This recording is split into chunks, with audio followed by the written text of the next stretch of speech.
Hello and welcome to What's the Story Ghost. I'm your host Annette. And I'm Steven. And today we are on episode... 69? No, it's not 69 yet, calm down. 65! I feel like we haven't got back into the swing of things yet. We need to get back to recording Now let's stick with once a week. Like the pros. What? What did you think I was going to say? Like twice a week. We can barely manage once a week. Can we crack on? Crack on.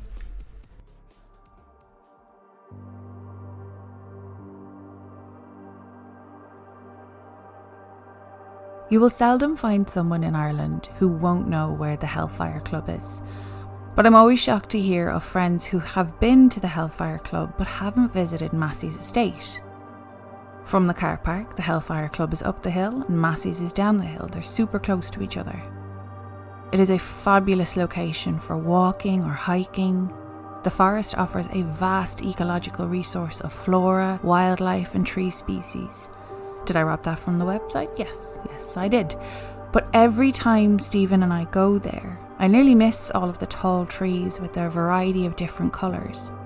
The bridge that goes over a babbling brook with the most relaxing, good enough to fall asleep to sounds of water. But it's only because I want to get to the ruins, what's left of the original mansion. And I don't mean ruins like an abbey or an old home that's no longer in use, but you can still make out what it once was. I mean an exterior wall here and a garden wall there. The place is huge. My imagination goes into complete overdrive. History has a wonderful way of fueling the imagination, even when it's not socially acceptable to daydream at work. This is where I learned how to really use my camera. Long exposure on the river so it looks like silk, how to create sun stars, and close-ups with a macro lens taking pictures of tiny bugs I would never have seen with the naked eye. So how did I wind up daydreaming about Massey's and the wonderful magical forest? I fell down a rabbit hole, of course. I was doing research for another Tower of London ghost episode, and I was reading about Henry VIII and how he beheaded a man named Edmund Dudley. Dudley and Sir Richard Empson were two of the most powerful men on Henry VII's council. They were despised by the people of England. As soon as Henry VII died and Henry VIII succeeded, he acted to secure his popularity and reputation as a people's king. He found shaky evidence at best that Dudley and Empson had been embezzling money. His court found them guilty and Henry had them beheaded. They died in a public execution in 1510. But some say that Henry VIII wasn't satisfied with just their execution, and he actually cursed the Dudley family and all future generations. Now I'm not sure if the connection can be verified, but here we have our rabbit hole, because today I want to discuss the Dudleytown Curse. Some stories say the journey from England to Connecticut, US was a need rather than a want for better things. Edward's son John also wound up with his head on the chopping block, so it was John's son Robert who fled England and eventually ended up in America. Now, despite its name, Dudleytown is not a town. It never was. It's more of a hamlet, tucked up in the hills of northwestern Connecticut. Joseph Dudley was born in an area called Saybrook, Connecticut in 1674, and it was his 3 sons that settled in the area we know now as Dudleytown. Not long after, other settlers followed and a community began to form. But as the 1700s came to a close, terrible things started to happen to the members of the 30-something family town. First to be affected was the Carter family, who had moved to Dudleytown in the mid-1700s. Cholera struck 6 members of the family and they died in quick succession. The remaining members of the family were left distraught and, as you can imagine, wanted to leave Dudleytown and start somewhere fresh, where they weren't constantly reminded of their loss. They relocated to New York, but almost immediately after settling there, Native Americans raided their property, leaving only 3 survivors, the Carter children, who were sadly kidnapped and never seen or heard from again. The next to be struck down with this string of bad luck was a man named Hollister. Not much is known about how he died, but he died on the property of a man named Tanner. Tanner, who from what I've read never had any matters to lead people to believe he had any issues with his mental health. Almost immediately after Hollister's death, he began ranting incessantly about these creatures that would sneak around the forest at night. Eventually, Tanner went insane and would need to be cared for by his daughter for the remainder of his life. Now, though the insane rantings of one man who was desperately losing his mind doesn't sound like too much to worry about, other than for Tanner himself, his neighbour Abel, right next door, also began to report the exact same thing. Strange little creatures that would roam around the tree line circling the area. But very much like Tanner, no one would listen to Abel, and his mind slowly started to unwind, and again he too needed to be cared for until he passed. The next tragic loss was that of General Herman Swift's wife. After a long day of, well, whatever people did in the early 1800s, Herman and his wife were enjoying the evening wind down sitting on their porch together, when suddenly Herman's wife was struck by lightning and killed instantly. In shock over the loss of his wife, and through grief, he too slowly lost his mind. And then in 1813, an unknown pandemic swept through the little area of Dudleytown and killed many of its residents whose numbers were small to begin with. But as members of the area were either dying suddenly or under strange circumstances or going mad, more and more people were starting to come forward with reports of nighttime sightings of shadow-like creatures in the woods moving around the tree line. It wasn't just those who stayed in Dudleytown though. In 1872, Mary Cheney, the wife of the famous journalist Horace Greenlee, took her own life. She had been born in Dudleytown. By around 1900, most, if not all, of Dudleytown's residents were gone bar one family, the Brophies. But just as before, something dark swallowed the Brophy family home. All of their sheep suddenly died, and then the mother died of tuberculosis. Not long after that, 2 Brophy sons were accused of burglary in a nearby town, and they just disappeared. Which that sentence alone scares me. Did they flee and were they never seen again? Were they murdered and the bodies were never found? I need more information.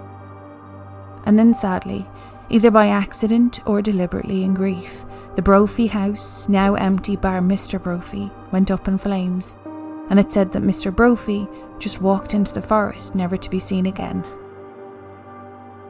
Now, as time went on, reports of shadow creatures stopped and the history of the little town wasn't talked about, which made sense. The people of Litchfield County, not far from Dudleytown, wanted to forget the sadness that surrounded the area. But the mistake there was if no one talked about the Dudleytown Curse, how could people like Dr. William C. Clark or his wife Harriet know not to buy land there to build their second home in 1906? The couple lived full-time in New York City, where Dr. Clark was an oncologist and also a professor at the Columbia College of Physicians and Surgeons. The Clarks lived very exciting and fulfilling lives in the city, but they were also very hectic, which was the main reason they settled on Litchfield as a location for their second home, because it was the total opposite. As someone who lived in Dublin until I was 20 and then moved to the Midlands, I learned quickly it's not that country folk live slower lives. God knows there's nothing easy about running a farm or a local business. It's that Dublin City and its suburbs are all in a hurry, so personally I see the appeal. So one day, the couple took the drive from New York City in search of a patch of land to call their own. They got to this old covered bridge. Picture the bridge from Beetlejuice, and when they came out the other side, they had a wonderful view of the mountainside, and right up the top of this mountain was a huge forest area. They followed the road leading up to it as it zigzagged up the mountain, but at some point, the road became far too much for their car, so they continued the journey on foot. After some time, they entered the forest, and it was a huge contrast to the open landscape they had come from. The trees acted as a thick canopy, blocking out the sun, cooling the air, and the forest was silent. But after a few minutes of walking, the forest came alive with the sound of woodland animals. They came upon a field of apple trees, with wild deer eating apples straight from them. It was picturesque, with huge, beautiful patches of roses and lilacs, and babbling brooks off in the distance. And then, as the sun began to come through the tree cover above them, It almost looked like the forest was sparkling. The forest was sitting on a hillside, which was made up of a rock that had mica inside it. Mica is a kind of mineral that when sunlight hits it, it looks like it's shimmering.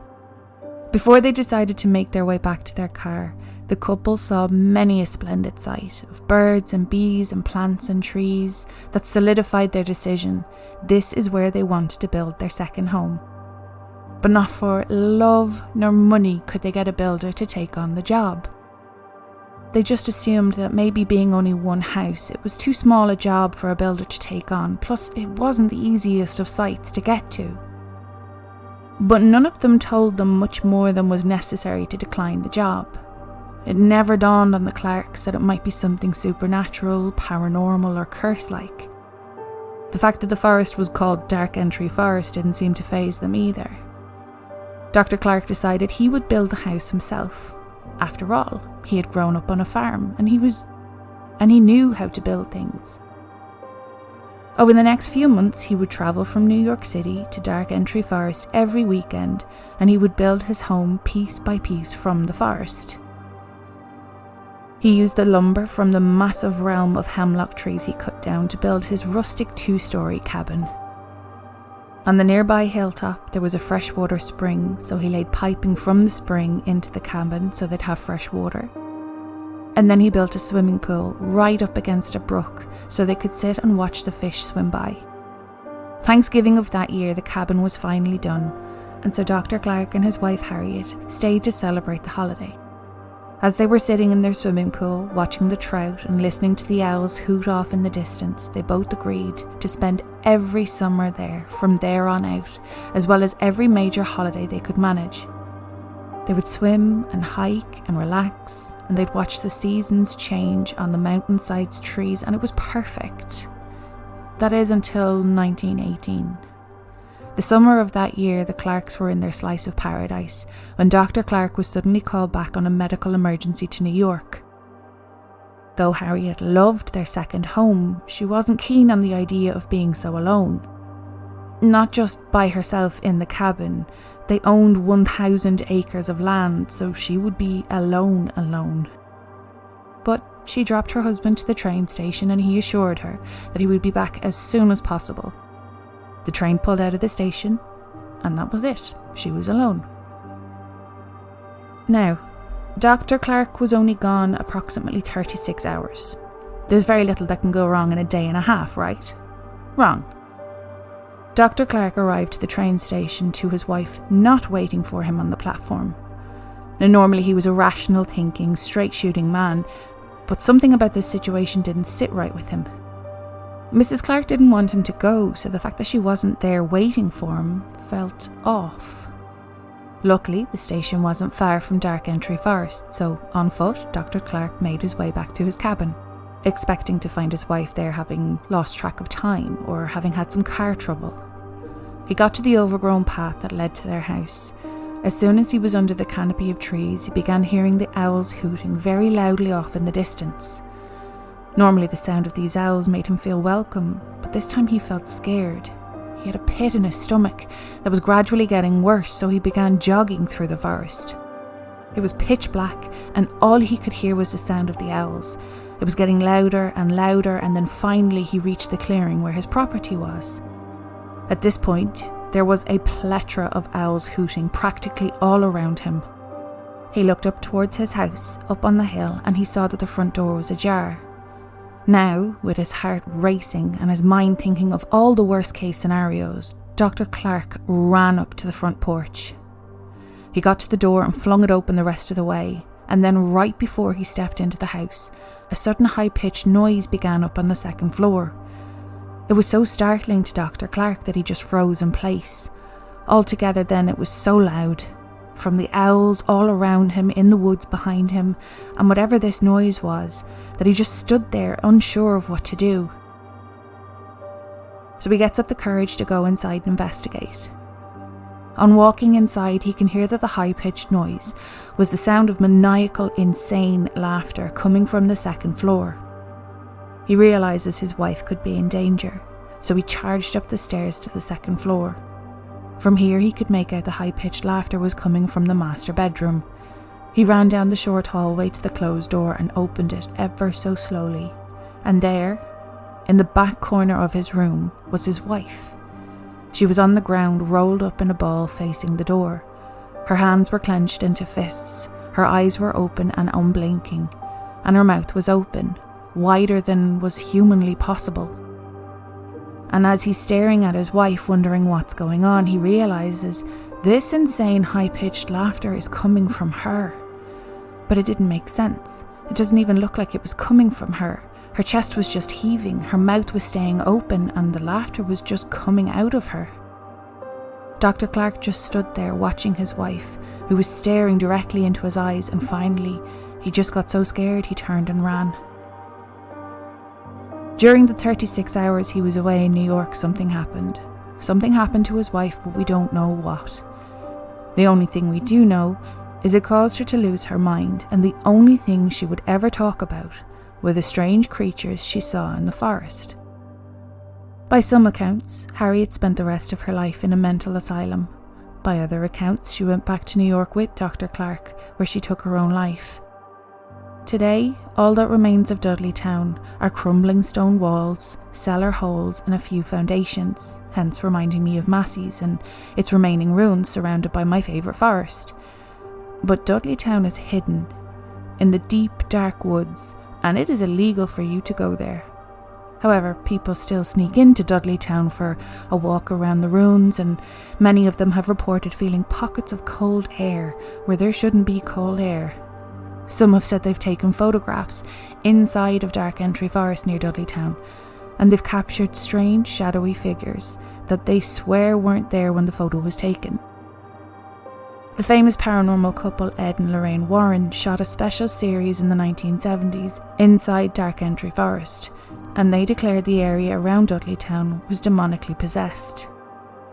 Now, whether you put much stock into Ed and Lorraine's verdict or not, or you believe in everything they have verified or not, that would be enough for me not to visit. What do you think of that story? That was really good. Yeah, it's really good. Good, yeah. It's good. I like the way you started with a personal story and then loop back around to Lord Massey's. I thought it would be good to try and maybe explain how I end up where I get, and even at that, sometimes when I explain it, none of it makes any sense. Like, I was supposed to be covering one of the London ghosts, and then I was looking at Henry VIII, and I was like, oh look, somebody else he beheaded, shock horror. And then when I started to look into it more, I was like, this place sounds gorgeous, it sounds lovely, it's got streams and it's got wildlife and it's just got beautiful colours that change seasonally. Honest to God, Litchfield. Isn't that the prison in Orange is the New Black?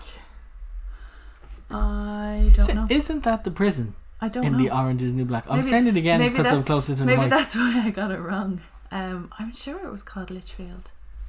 Or Lynchfield? Yes, Stephen. Yes, it was. I did have to Google that because I didn't know. Well, there you have it. You know the thing. No, but the place is stunning. It's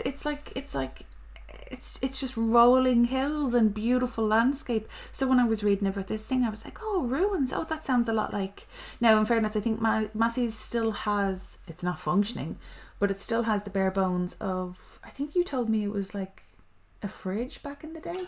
A ye olde fridge, yeah. It's like a stone igloo, basically. Well, the big stone igloo is in Larch Hill, but the way it works is the base is lower than the ground level, so it's so super cold. So it keeps cold, yeah. So it has that. So I'm reading through all this, and I was like, oh my god, that sounds a lot like. And then I read the story, and I was like, okay, that's not Massey's. No, Massey's is my lovely, wonderful, magical forest.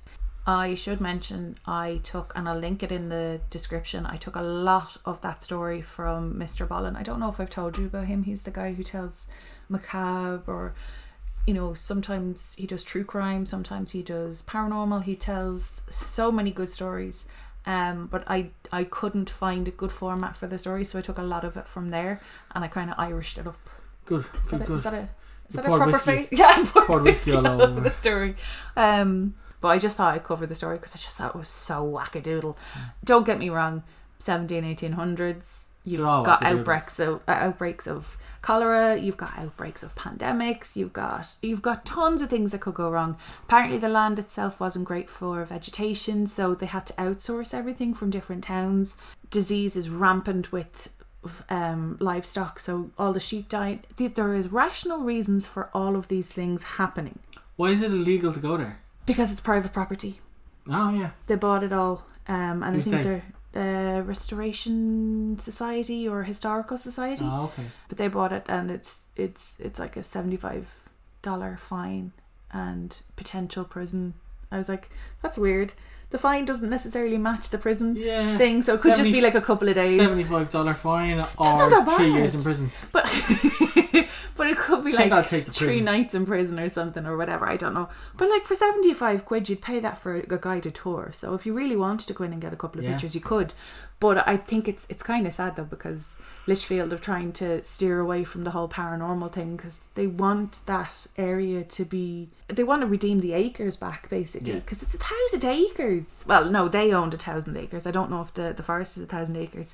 There was a lot of characters in that. Did you focus on anyone in particular? Did you? Good. The 2 doctors. Yes. Well, no, Harriet is his wife. I think she was a homemaker, housewife. Dr. Clark and Mrs. Harriet, Clark. yes. Okay, so Molly Parker, who plays Maureen something. Oh my god. O'Hara? Maureen Robinson. Who's that? Mother of the Robinsons. Oh my god, we literally just watched that. Yeah, okay. And then Dr. Clark, Toby Stevens, who plays John, who is the father of the Robinsons. Do you know what? They're very earthy people. They're real get down and dirty and do the grunt work yourself. So I can actually see them. I can see him building a house. I can see that. Where's Kathy Bates? Kathy Bates. Inaccurate. Do you know what Kathy Bates is? She's the shadowy figure that's roaming around the forest. I didn't fall down a rabbit hole this week. This whole episode was my rabbit hole. Have you any questions for me? Nope. We finish up there, so finish your yawn. Say a word. So thank you so much for listening to today's episode. If you have any questions or queries, DM us on Instagram. It's What's the Story Ghost. If you have any personal stories you would like to share with us, or if anyone has any like local folklore that they want me to cover, because that was really small town and I really enjoyed doing the research on that, email us at whatsthestoryghost@gmail.com. And those are all my words. Exit jingle. Exit jingle. Do, do, do, do, do. Do, do, do, do, do, do. Bye. I'm really sorry. Was that supposed to be the hill turn? Yes. But a creepy version. It was definitely the creep factor.